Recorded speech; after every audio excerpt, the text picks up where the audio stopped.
Chers amis, bonjour, bienvenue dans ce Good Morning Market du 30 janvier. J'espère que vous allez bien, que vous avez passé un bon week-end, que vous êtes prêts pour ce cœur de la semaine. Ce mardi, mercredi et jeudi sont les jours les plus actifs durant la semaine de trading. C'est là où les tendances se dessinent vraiment. Et hier, les indices ont augmenté, plus 0,76% pour le S&P 500 et plus d'1% pour le Nasdaq. Ce matin, les contrats à terme sont complètement neutres. Le Nikkei a également été neutre cette nuit. Alors grâce à LVMH et au luxe français donc, qui a suivi la poussée d'LVMH la semaine dernière, le CAC 40 a rattrapé le DAX et les indices américains. Le CAC 40 qui était en retard par rapport aux indices principaux.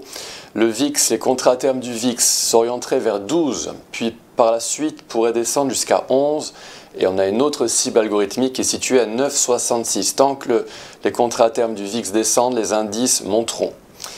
Le dollar index, l'indice du dollar, s'approche de sa résistance de Fibonacci juste avant le FOMC de demain. On a Bitcoin qui est également à sa résistance de retracement opposée des 50%. Si jamais il accepte de redescendre, il pourrait s'orienter vers les 38 000 $. Et après la clôture de ce soir, on aura les annonces des résultats de Microsoft, Google et AMD. Donc c'est une semaine très très importante sur les marchés. Et côté calendrier du jour, ce mardi est aussi chargé. On a le PIB européen qui arrive à 11 h. On a un petit peu d'emploi américain à 16 h. On a le chairman de la Bundesbank qui parle à 16h30. Les stocks de pétrole ce mardi avec l'API. Et on a également le PIB allemand qui va sortir à 10 h après le PIB français qui lui est ressorti neutre comme d'habitude, malheureusement. Alors aujourd'hui on va parler des indices bien sûr. Alors le titre est un petit peu provocateur là encore. Les indices vont corriger à un moment donné, mais ils sont dans une tendance haussière absolument sublime. Juste un petit rappel pour ce qui est un mouvement mesuré. Un mouvement mesuré est un retracement qui est acheté et qui est ciblé au retracement négatif des 23,6%.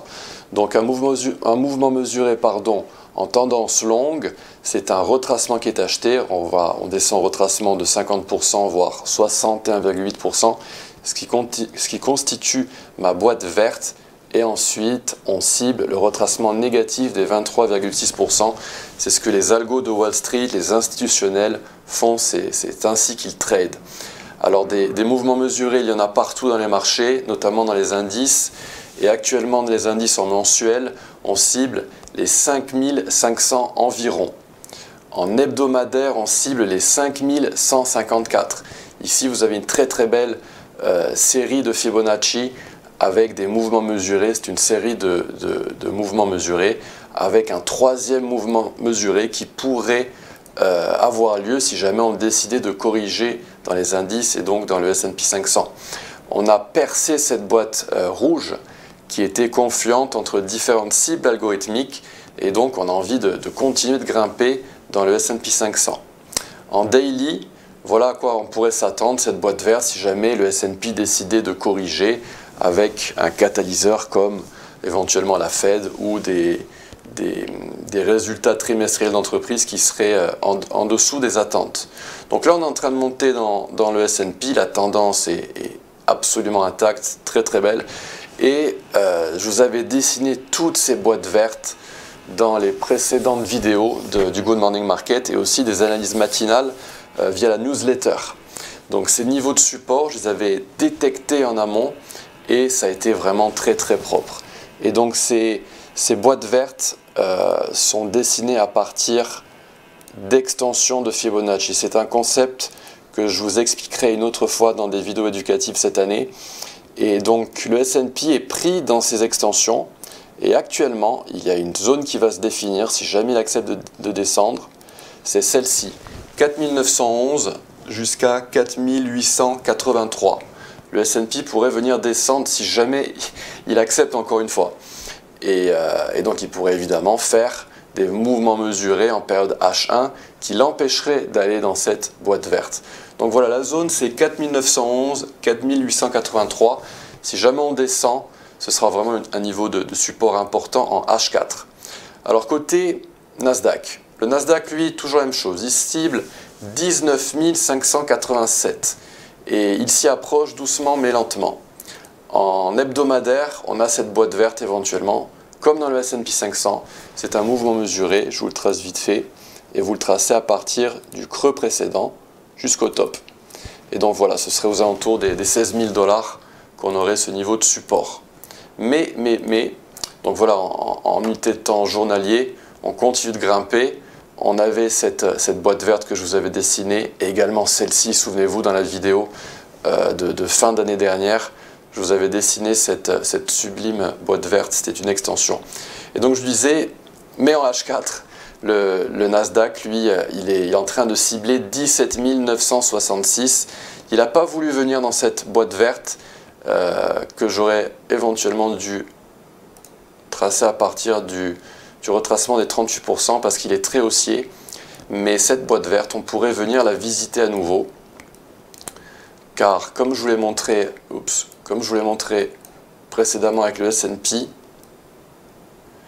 eh bien le S&P lui pourrait être amené à corriger et à venir dans celle-ci au niveau des 4911. Tandis que le Nasdaq lui est en retard, il n'a pas atteint sa cible encore.